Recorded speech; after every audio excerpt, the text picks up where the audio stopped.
In a world full of movie podcasts, here is one more. Welcome to Defend Your Movie with Sean Donnelly and Andrew Fiore. The time has come again. The champion must end. It can only be one of us.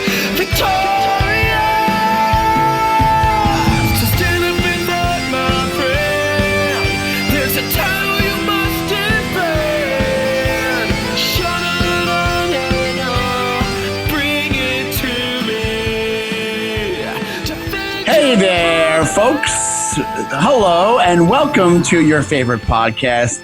No more is it the Defend Your Movie podcast. It is now the DYM podcast, and I am talking to all those. No, we're not talking to the Defenders anymore. We have the new and improved Dymwits, the DYM-wits.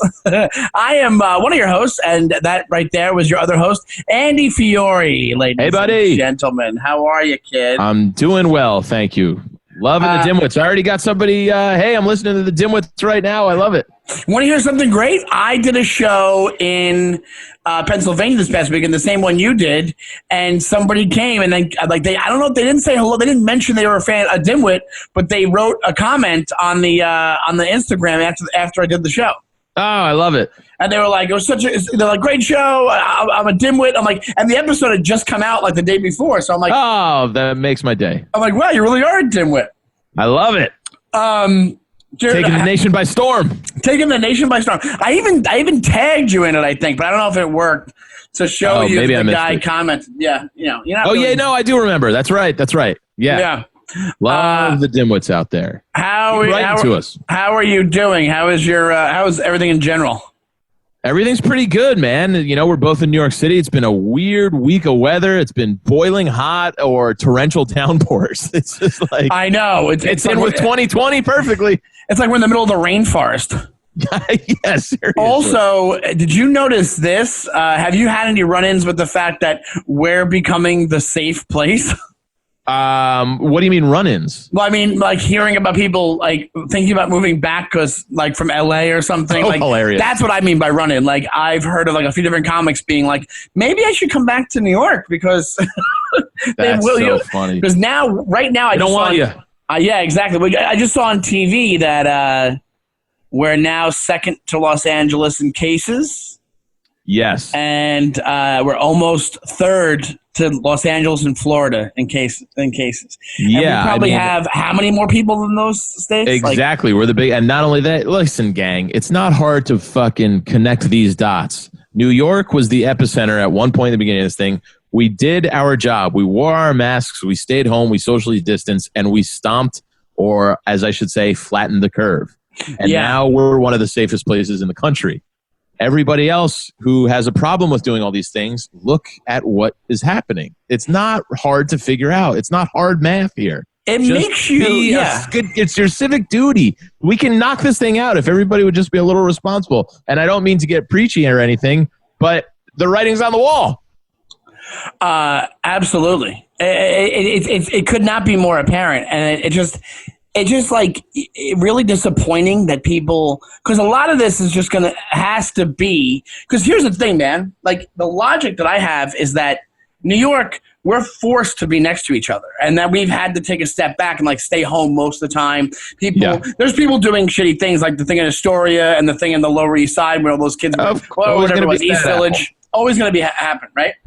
But most people in New York were like, hey, I'm always going to be a bad Pete in the meat. But here's the thing.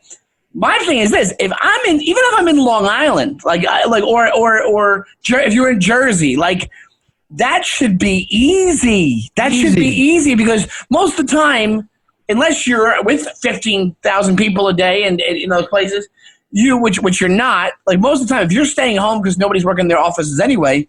You're in your car. You're not dealing with public transit.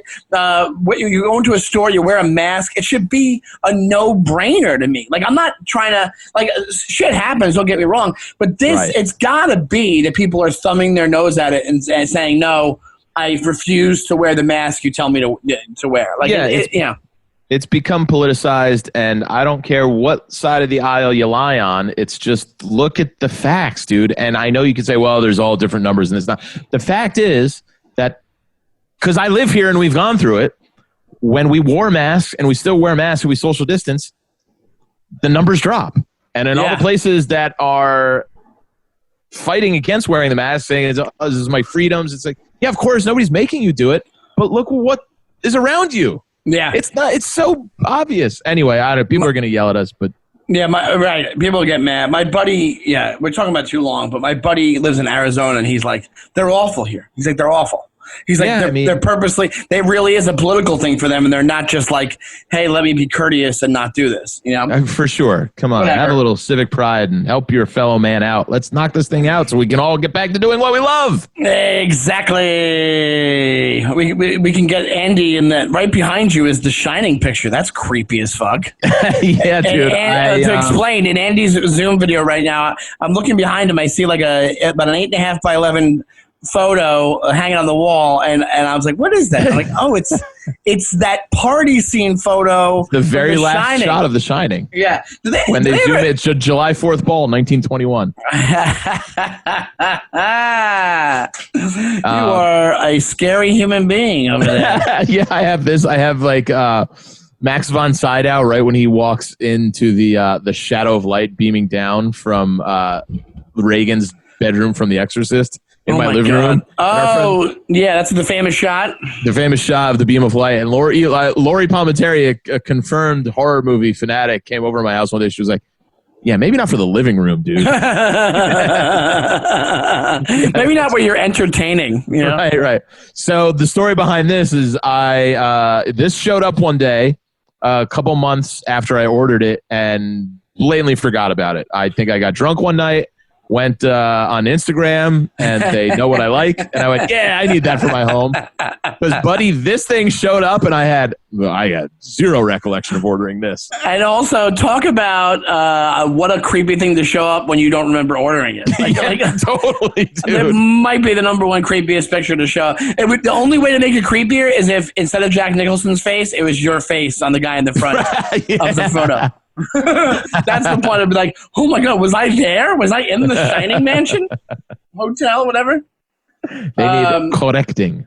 What is you've been working? You work during the week. You kind of keep busy. Anything else going on over there? No, what? Busy with lots of radio, lots of Sirius XM stuff. I actually did a show in Central Park last night, which was nice to get back to stand up again. I had that little taste in June, and then like another month off.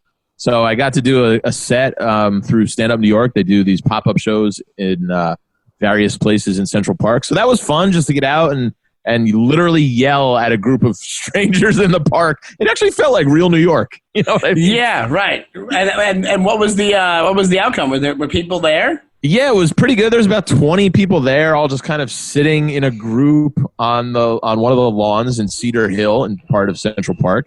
And it was I was nervous because it got really gray and cloudy right as I was going on. And so my first kind of riffs was I was like, this is great to be out here doing this again. I've never had a set be interrupted by a rain delay before. Yeah, right, exactly. I'm getting heckled by joggers and like little girls running around playing hide and seek. It was kind of funny and sweet at the same time. But everybody there really enjoyed themselves. They were like, thank you guys for doing this. It's just a cool, thing that we don't have anymore. So the the audience was very appreciative. The comedy fans. So everybody was very sweet. And I got to see some of our comic buddies and people I haven't seen in a while. So that was a nice little midweek break. I don't think I talked. I did that show in Pennsylvania. Yeah. I didn't talk about it yet on the podcast, right? I don't remember. I'll tell you, man. I did it. It was that same one you did. It was that Soul Joel one. And it was like, I was actually kind of apprehensive about doing it because my last set was that one I did at the Astoria Diner in the parking lot where right. most of the audience is cars.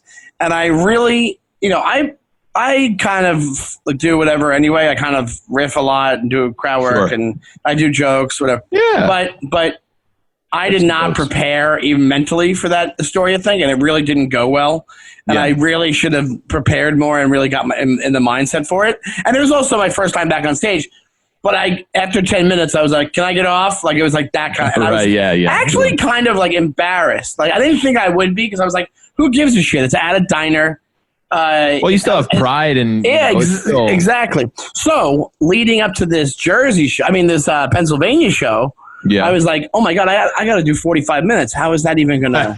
Dude, that's how I went the same exact way. I did the diner show and then I did the headlining show, and I was shitting my pants getting to 45 minutes. And I basically told myself this. Well, I went up and I just made Joel is our friend that runs the show, Soul Joel. He's great, and I made fun of him for like 5 minutes, as long as I could. I do that in normal times whenever he hosts the show. Yeah. So I just made fun of him, and then I was like, I'm not going to look at my watch or anything, or I'm just going to go until I feel that. And luckily, this audience was like phenomenal. Like that. Like I'm not even putting it on me that I think I'm good. Like I don't think I'm a shitty comic. I don't think I'm amazing. I think I'm good. And here's a way to put it, buddy. Which I think is. Here's what we are. You and me, we're not Michael Jordans, but we're in the professionals. We're in the NBA. Right. You know what I mean? Yeah, exactly. And I absolutely believe that. And that's how I feel about. That's when I was up there. I was like, oh, they were dying to see something so much. They were phenomenal. Like they were great. Yeah, which is great when that happens. That just two come together. So I did as much time as I could. I think I did about 45, maybe a little bit over. And then I came in at 43, and I felt like I was racing through it. Yeah, I just purposely. I had my quarantine jokes. I did those. I riffed on those. I tried to come up with new, I tried to be as loose as possible so I would have fun, so it would come off fun, I guess. Like that was my thought process. Of course. And then I'm just glad it worked out. And it actually made me want to go up more. Like I have a couple of things. I have a couple things this weekend. Thing. I have 2 things this weekend. Another one at the Astoria. I'm going back to the Astoria Diner for a benefit show to try to redeem myself. to try to have that second bout and try to do it. But anyway, so it was fun. And then also, God damn, man, getting out of the city is so fantastic. It's so great. It's the best. Even though I think my lease is up in October. I've talked to you about this, and I'm probably going to stay in Queens, but I'm not sure. We'll figure it out. We'll see what happens. Yeah. Absolutely. I tell you, I had a funny kind of thing yesterday, and it's movie related. I've been stepping up my cooking game a little bit in the quarantine, but I've really been a bachelor for most of my adult life. So my cooking utensils, my cooking wares, very basic, bro. So I said to myself yesterday, I said, I'm going to go, or maybe this was Tuesday, I'm going to go and get some new pots and pans. Nice. Upgrade my kitchen supplies. So I walked over to this place in our neighborhood, Home Comforts. They're my go-to for any stuff like that you need for the house. And I'm walking there, and right on my street are these 3 beautiful girls, like mid-20s, they're sitting on the steps and just kind of in bikinis. And I wanted to do that thing where I just like walked by and then did the Ferris Bueller where I turned around and just went, "Hi, Andrew Fiore." What, he's running through the backyards? Yeah, and I got nervous and I just ran away. And I had that thing in my head where I go, all right, if they're there on the way back, I'm going to say something because I'm trying to just be more confident with women in my life. You know? Right. If anything, the quarantine has taught me it's that it doesn't matter. So just take a flyer on something. Just think of the right. It doesn't matter if you talk to these girls. So, of course, they were gone when I came back, and there's a very anticlimactic ending to that story. But I just thought, in my head, the Ferris Bueller move would be funny because I literally walked by and then almost turned back. But at least they put that thought in your head. You know what I'm saying? Yeah. Like, at least, I know what you mean. We're very similar in these regards. Like, I have that as well. I used to be good at opening up conversations, but not closing any kind of deal with a number or... You know, it was bars, going home with somebody. Like, I was always like, it would always be me, like, I'd be very charming up front. I'd be cool. I'd hang out with them. At the end of the night, I'm like, okay, great. Nice meeting you. Yeah. Just like a jackass. Nice meeting you guys. All right, gals.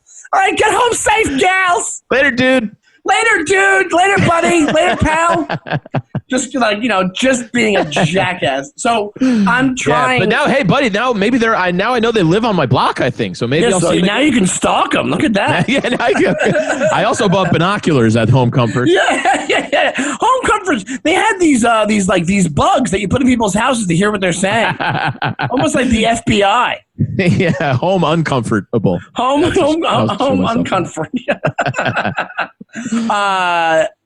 Speaking of the FBI, I started watching. I want to go back to talking about confidence, but I watch. Well, this actually kind of fits into it. Mafia guys are very confident. They're a confident group. There's some new Netflix show called Fear City. Have you seen that? Has that popped up for you Fear City? yet? No, but because I need something new. Dude, it's like I watched a couple episodes. It's pretty good. It's like a well-produced. It's stuff that you probably know about the mafia already because I can watch that shit over and over again. Hey, same here. So it's about New York in the 70s and 80s, and it's about the five families, and it's more about what the FBI did. Okay. And if I can tell you just one of the quick stories, there was one guy. Please.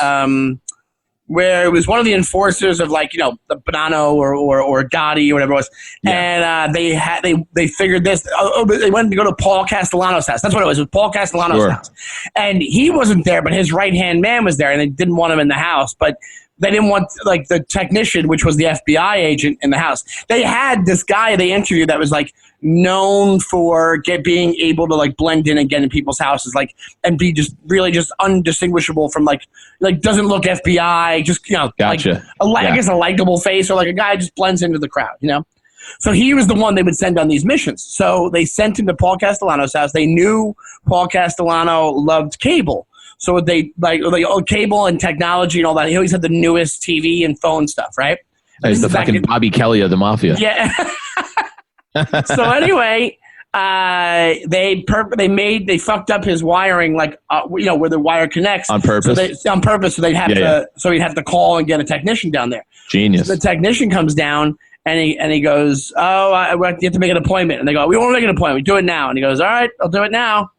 And the guy opens up the thing and he goes, I took a risk. The technician, FBI agent goes, I took a really big risk. I asked the enforcer, I go, if you help me with something, I can get out of here way quicker. And he goes, what's that? He goes, what do you mean? And he goes, you got to hold this flashlight for me while I do this. And so the mafia guy held the flashlight for the FBI guy while he was installing the bug into the cable system. Oh, that's hilarious. Isn't that, I thought that was a genius. I thought that was so great. I'm like, these fucking idiots had no clue they were being listened to or watched. Actually, I guess sometimes they did, because they had another story about them ripping out a wire or whatever it was. All right. Fear City. I'll check it out. Fear I love all City. that shit. Check it out, man. But, yeah, that's what I think I'm going to go by from now on. I'll just have the confidence of a mafia guy when I'm talking to girls. Yeah, you got to have that mafia guy confidence. I started learning Spanish, and I started to Babbel. I'm doing Babbel on my phone. How is it working? I think muy bueno. Thanks for teeing me up for that. I think it's good, dude. It's like a lot of my learning it sends me right back to high school, where I immediately think to myself, I'm like, I could just skip this, or I don't need this. I'm not a good student, Yeah. I want to be learning this, and I know a little bit already, and I think I'm gonna just try and stick with it, because I just want to get conversationally good. I don't need to really write it down or anything like that.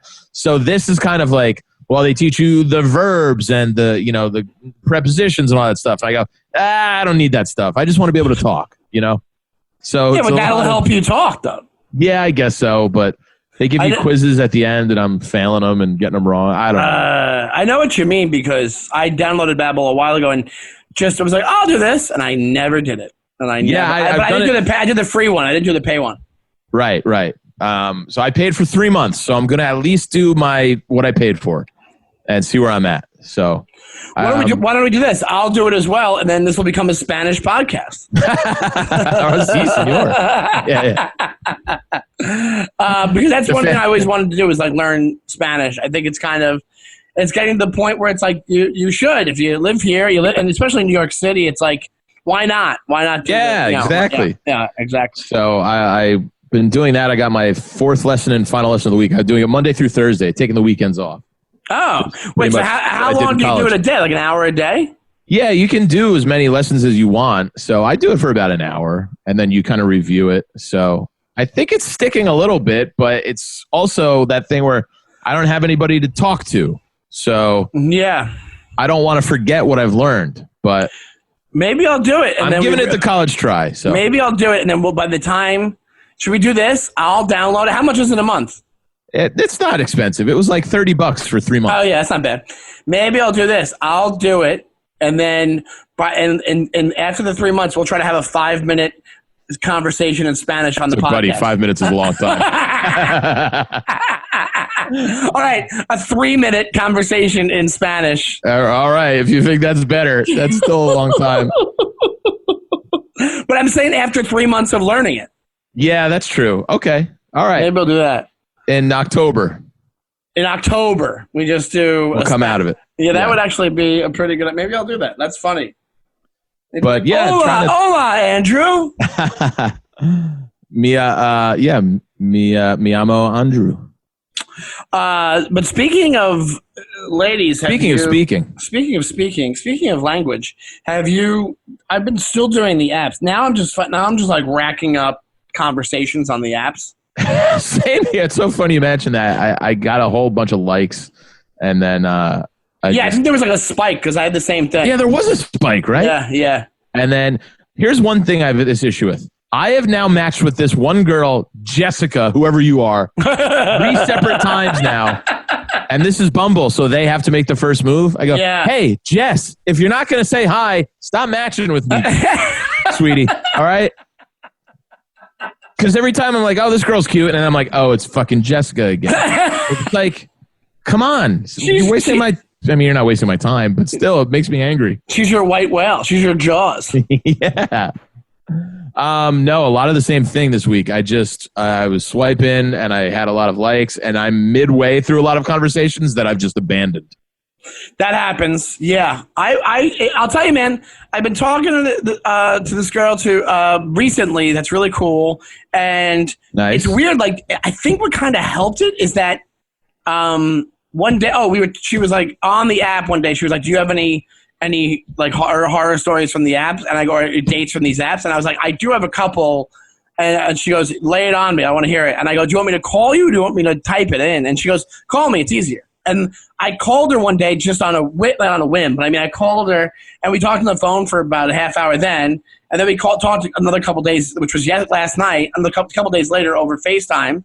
And then now we've been talking. You know, like it's that's how it happens. That's how it happens. I think it has something like that has to happen. Like I think it's like it has to be something natural. That's what I think I'm going to do from all these things. You still need a little bit of that luck in love, that little sparkle, twinkle in the air, that something weird happens and it just triggers something else. Yeah, but I told her have I told this? I haven't probably told this during the podcast because we just started not doing movie stuff.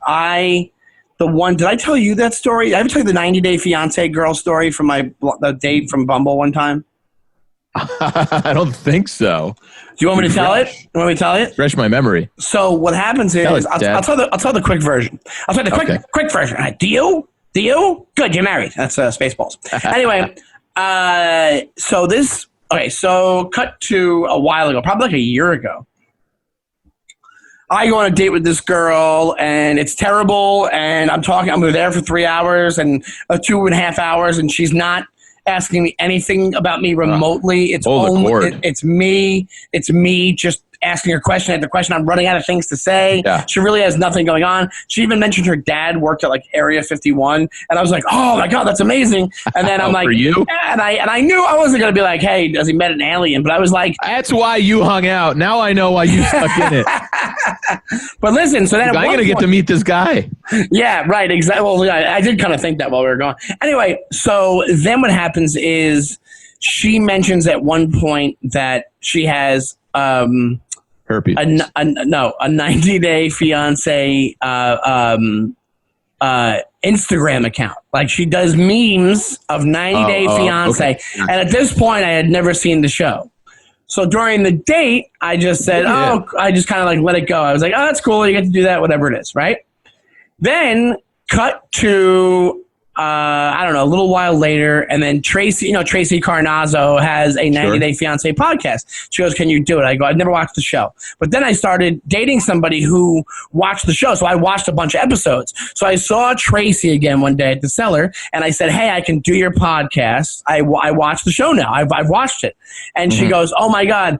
And I go, "I actually have a funny story for the podcast because when I was on the date with that girl, at one point I go, 'Hey, that's cool. You have your meme account for 90 Day Fiancé, and then you have your corporate job during the day.'"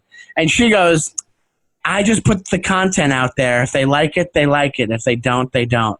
And I've never before wanted to just throw her in the garbage and just just murder somebody. Yeah, exactly.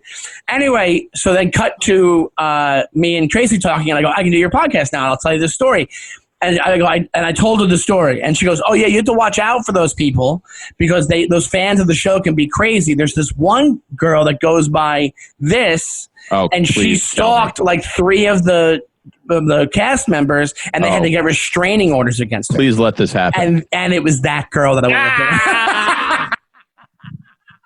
Get the fuck out of here! I swear to God, I the minute she said the Instagram handle, I was like, I lost it. Andy, I went, "That's the girl! That's the girl! Oh my That's the girl!" God! Yeah. What a story! That's amazing. Isn't that great? Isn't that so great?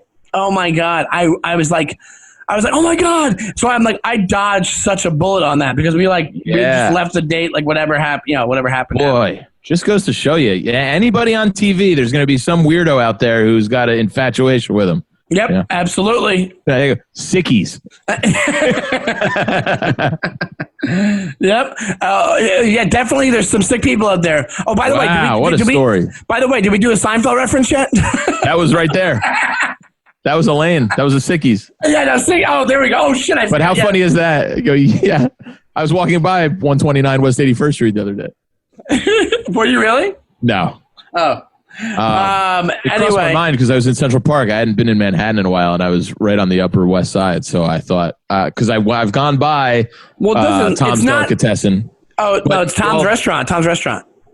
Yeah. Oh, right. Tom's Restaurant. But I think just to go by 129 West 81st was his original.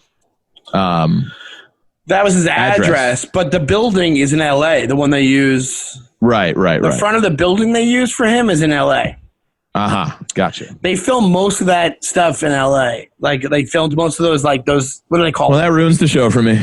Yeah, I know. I think they have some stuff. Obviously, it's got to be in New York. But I mean, I was just not to just quote from the show, but the other day I forgot to send it to you because I taped it off the TV on my phone, and it's just when Kramer's taking those pictures of George, The Timeless Art of Seduction. Yeah. I just love Kramer's pep talk so much. When George goes, I feel fat. He goes, hey. Now, we're not going to do anything you're uncomfortable with. No? We're just relax and have a fun time. Because you're a fun guy. Because you're a fun guy kills me so hard. Dude, I watched the statue episode with the actor boyfriend of Rava, the one. Rava's played by a woman who hangs out at the Cellar all the Yes, time. we know her, yep.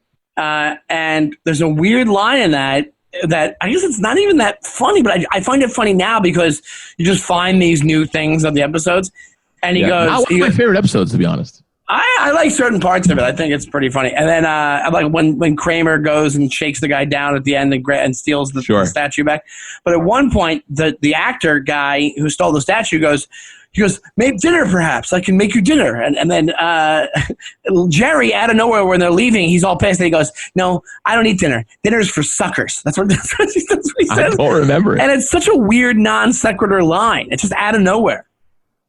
I can't recall it. He goes, "Dinner's for suckers," and they walk out because he's supposed to be pissed about the statue. Yeah.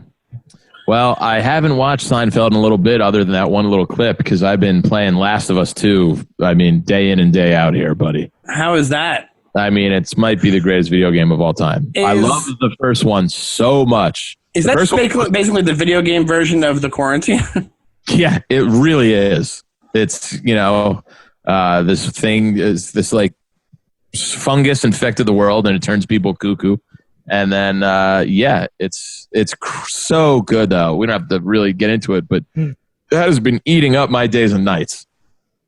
So And it's just are you so doing good. online or are you doing the campaign? No, I just do the story by myself. Story. Yeah, okay. I'm too nervous about teenagers to go online and get made fun Yeah, of. that's where they're the 'Cause most terrifying. I play on like moderate, easy. You know, I'm still a 41-year-old man, and yeah, I know I don't want to get made fun of. Teenagers are the most terrifying on video games. Like Yeah, even for sure, even in person, they're terrifying because they're like it's almost like they're a bunch of ex-cons. Teenagers are like ex-cons because like they have nothing to lose, or sort of somebody who's like, or somebody in jail that has a life sentence. That's the teenager.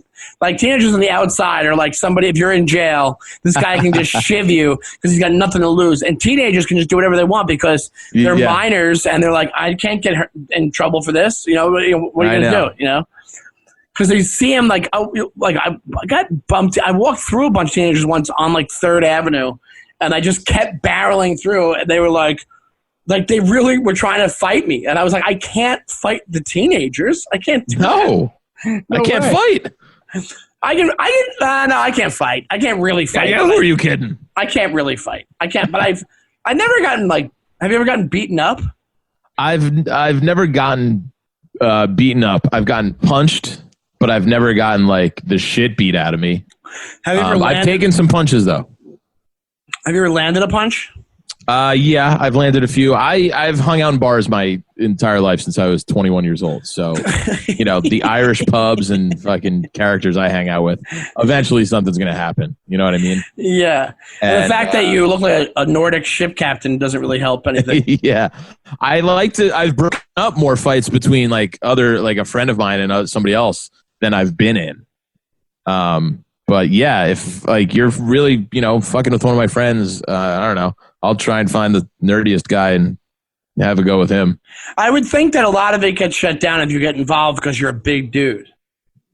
I mean, we don't have a large sample size to work with. They are all very quickly. Yeah, no, that's what I mean. Because I've been only in a handful, but when I say fights, I'm talking about like drunk and mess fight. Like I'm not exactly. I'm not fighting professionally. I'm not starting fights. I like, you know, I don't, you know, I think I've instigated things after somebody has said something to me. Sure. Like I'll drunkenly be a wise ass back to get myself punched or get myself grabbed. But like I've never, and then I'm talking also, we're old men, Andy. I know.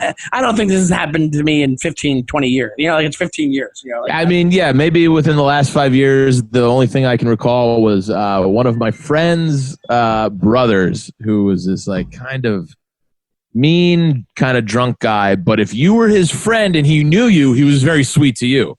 But outside, like the regular barflies, if you just kind of breathed on him the wrong way, he'd go, "What the fuck's that guy's problem? He wants to fuck you. What do you say?" Yeah. But dude, relax. Nobody's thinking about it. So one night he comes in. He brings, I swear to God, a transvestite woman who it was a man and now she's a woman. However that mathematics work. And we're drinking late. It's kind of last call, and I walk outside to leave. And I see this transvestite beating on this guy, John. And I run over and I go, "Get the fuck off." So I kind of just throw her off him. Hey, crime. Yeah. And I just kind of go, "Get the fuck out of here." And she was like, you don't even know what he said to me. And I was like, all right, leave him alone. This guy's on his back. And like, he couldn't defend himself. He was shit-faced out of his mind. Just a mess. Since then, he has loved me, and his brother has loved me even more. So whenever I go to this particular bar, this one guy will walk in and he'll go, "Andy, this guy," and he's one of those barflies who tells the story every time 10 times more exaggerated than it was that actually happened every time. He's like, "There I was." This guy saved my brother's life. 5 guys were attacking him, and he threw every single one. I go, "Dude, it's not." I just fucking pushed the guy away. You're like, it wasn't even one guy. It was technically not even one guy. It was a guy and a girl. It was two. But I mean, anything you need, we got you. So it was kind of endearing in that way. But they've always loved me, and I've always loved, like, to the point where I've had other friends there. They go, "Oh, fuck, here we go, this story again." Did you ever find out what he said to the trans woman? No, never knew. But I'm sure it was something vile and racist first. Jesus Christ. Maybe he found out he wasn't exactly a trans. That's what I'm wondering about. That's what I'm wondering. That seems like that might be the maybe that's why they try to gloss over. But I go, yeah, there are these 5 guys. Oh, maybe. You know, like maybe they're trying to be like, no, that's not the story. The story is that's a bunch hilarious. of dudes. You know, like obviously. I didn't even think of that angle. Yeah, absolutely. I'm sure I'm sure something like that happened. So, yeah, I try. Yeah, that's the last skirmish that you got into. Yeah, that was the last dust up. But I try to be nice, man. Be kind and treat people how you want to be treated. Now, I know it's the thing about living in New York City too. You and me, almost 20 years now. Jesus, is that it does jade you and it does give you a shorter temper. Even I shouldn't say temper, a shorter temperament. And where it's like I will go to my friends that I went to college with who live in like New England, and I'll spend a weekend with them, and it'll just be like fun and jovial. And I'll come back and be like, man, why all the hate? Why all the short-temperedness in New York City? Where kumbaya. It is a real thing in New York City. That attitude is a real thing. But what it also does is it's like you're not getting shocked by anything anymore. So say you do go somewhere else, and then somebody is acting wacky at a bar, or like this seems like people in the suburbs might be freaked out by. You're like, yeah, this is nothing. What are you talking about? Yeah, that's true. A overly drunk guy or a weird character on the street. Nobody cares. Yeah. You ever just scream at the top of your lungs in the middle of Manhattan? Nobody turns around. Nobody turns around. I was screaming. Something happened comedy-wise. I got something I wanted or something once, and I started losing my mind in the middle of the street, screaming with joy. And nobody even looked at me twice when I did that. That's this was great. years ago, but yeah, it was pretty. Oh, that's nice. But I think you're right. I think it's just be cool with everybody. Be cool, Jack. Be cool, Jack. Relax. We're professionals. What movie? Ferris Bueller's Day Off. Very good. Very good. The parking attendant, who also I think is he the drummer for Sonic Youth, or he's one of the guitarists for Sonic Youth? Or no. Yes, I think he's the guitarist for Sonic Youth. Oh, I wouldn't have made that connection. Something like that. And he has a weird voice in it too, because he goes, "Sir, relax. We're professionals." He's got this weird voice. That's a great scene. That's such a great. I didn't watch anything new this week. I'm going to watch Fear City. I need some new recommendations, Dymwits. If you're out there, if you think I'll like something, throw it at me. I did catch the last half, and it's so fucking good. I just got suckered in again. I watched the last hour and a half because it's such a long movie of Magnolia.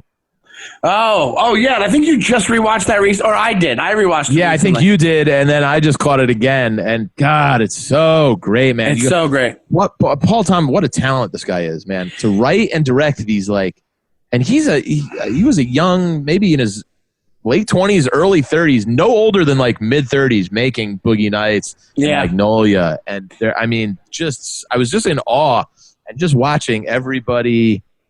And the connections, and it was just such a great film. I mean, it's a downer, but it's the best thing that Tom Cruise has ever done acting-wise. I agree. I think he should have won Best Supporting Actor. He should have. The story with him and his dad is just so great. Jason Robards is so good. I think died shortly thereafter. Yeah, I think he did. Yeah.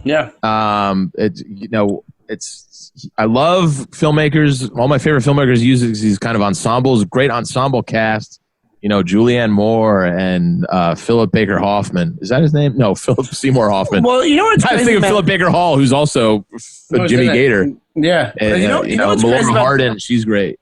These guys like PTA. What happens is when you do, and we might have talked about this before, that when you are doing, the less you're doing, it's like the quality over quantity thing really resonates when it comes to filmmaking. Yeah. Like when you find, look at the Tarantino, like Tarantino, that's why he has the idea of just doing 10, and look at Kubrick. But I think, I don't know, I have to say, if you put up Paul Thomas Anderson versus Kubrick, who do you like better? That's so hard, man. Really? Oh, God, it's tough. I love Kubrick so much. Paul Thomas Anderson. I'm kind of leaning that way, which sounds like heresy, but I love The Shining. I love Full Metal Jacket. I love Eyes Wide Shut. I can't choose. Don't make me choose. Eyes Wide Shut, I think, is super underrated. It is underrated. I mean, even 2001 is a beautiful, just aesthetically. Yeah. Dr. Strangelove, the list goes on. Well, I'll tell you. Yeah, exactly. The list goes on. I'll tell you. I'll tell you. It's good you mentioned 2001 because I watched something for the first time, and it was an investment because of how long this movie is.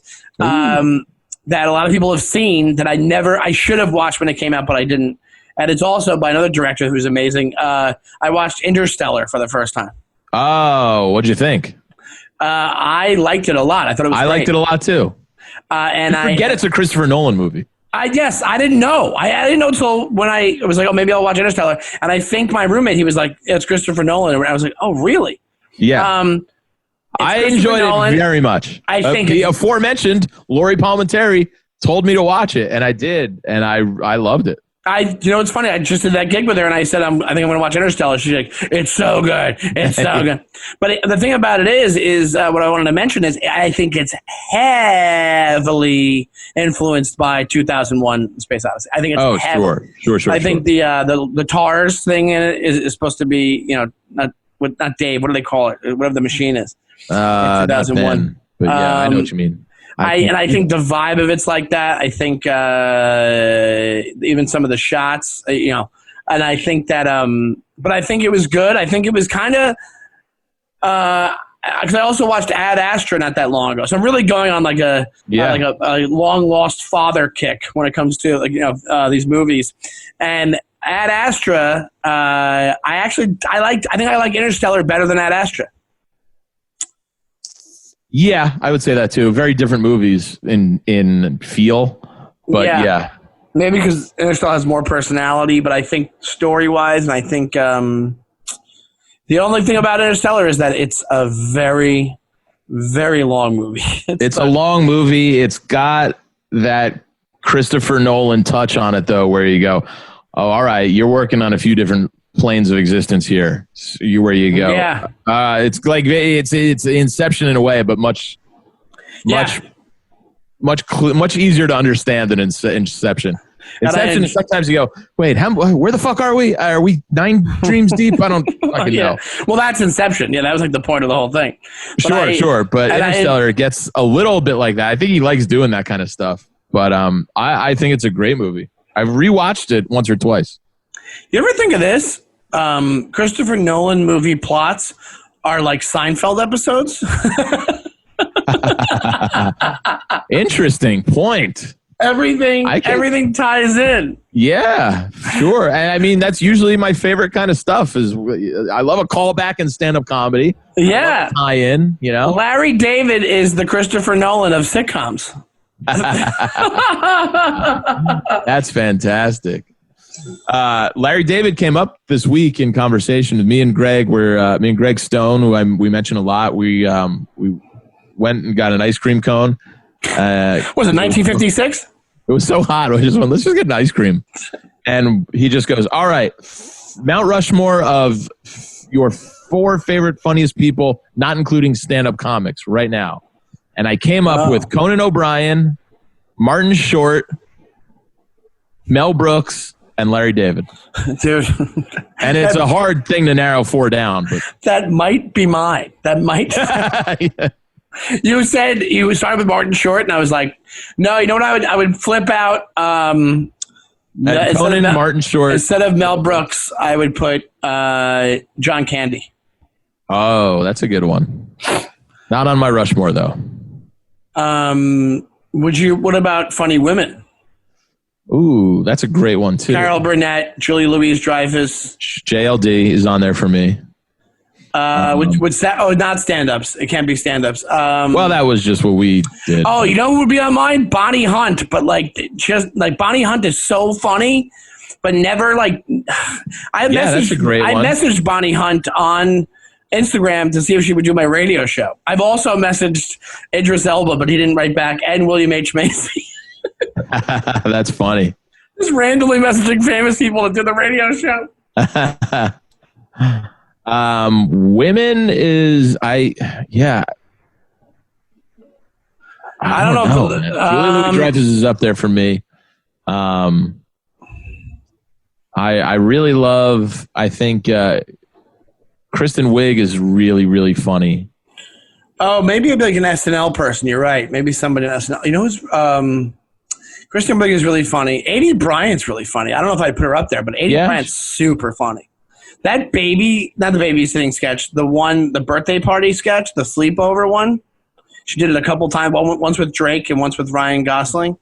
Yeah. Where she's like the perverted 12-year-old. It's so right. fucking funny. I always loved Amy Poehler, too. She always tickled me. Amy Poehler's super funny. Yeah. Betty White makes me laugh a lot. Yeah. I could see that. I'm just... There's a lot. Oh, you know who I love a lot? Who I think is super funny? Is Madeline Kahn from the Mel Brooks. Oh, you mean from Clue? Clue, Blazing Saddles. Yeah, she's awesome. Yeah. Just flames were burning up my face. What'd you say? Running down my face. Flames. Baby, yeah, dude. 3 Schnitzengruben is my limit.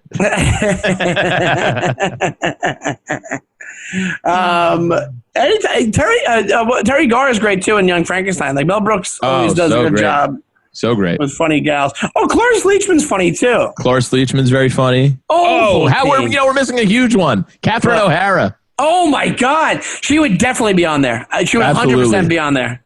Oh my SCTV, Schitt's Creek, oh my God, Catherine O'Hara would be right up there. Yeah. So give us your Mount Rushmore of funny men and women. Yeah. You don't have to stick. Well, yeah. Let's do this. Don't stick to the stand-up because stand-up comedians is such its own thing. Give us your Mount Rushmores of your favorite funniest, non-stand-up comedians. And if you want to combine it, you can do 2 women, 2 men, or if you really want to get crazy, just do your Mount Rushmore. Just do 4 funniest of all time. So let us know. To tweet at us, defend your movie. Did we change the handle? It's still defend your movie. Defend your movie. Yeah, I got to switch it up. Can you change the handle on Twitter? I believe you can, and you won't lose anything as long as it's available. Oh, okay. I'll do that today. So unless there's another DYM podcast out there, I think we're in the clear. I think we're good. Yes, at Defend Your Movie, but also we're at the DYM podcast on Instagram. So beautiful. Just message us on that, what your thing is, and we'll share your pics on our story.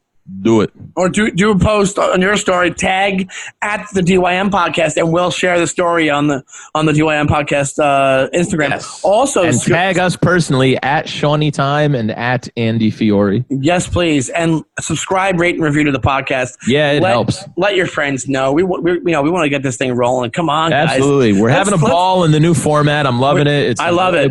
Let's talk about. We're always gonna sneak some movie stuff in there, but let's talk about movies. Let's talk about dating. Let's talk about life. Let's talk about Andy's creepy picture again. Whatever you want to do. Whatever you want to do. It's movie related. Yeah.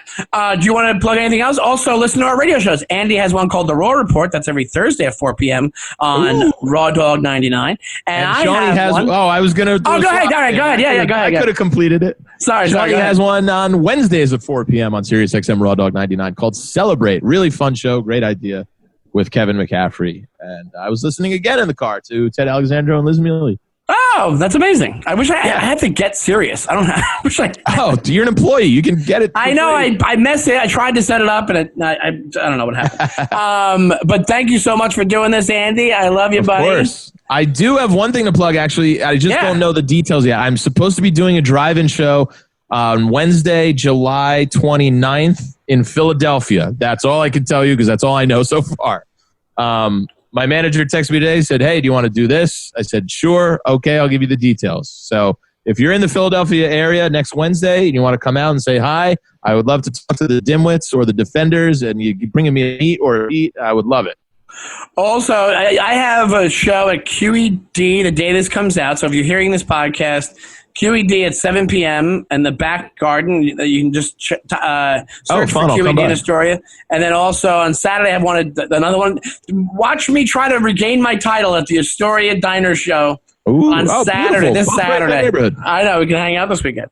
And please, tell all your friends about the podcast. We'll see you next week. Thank you so much, Dymwits. You're the best. Defenders, you got to switch over to Dymwits. You're going to become the Dymwits. Hey, Sean, watch this. Watch this.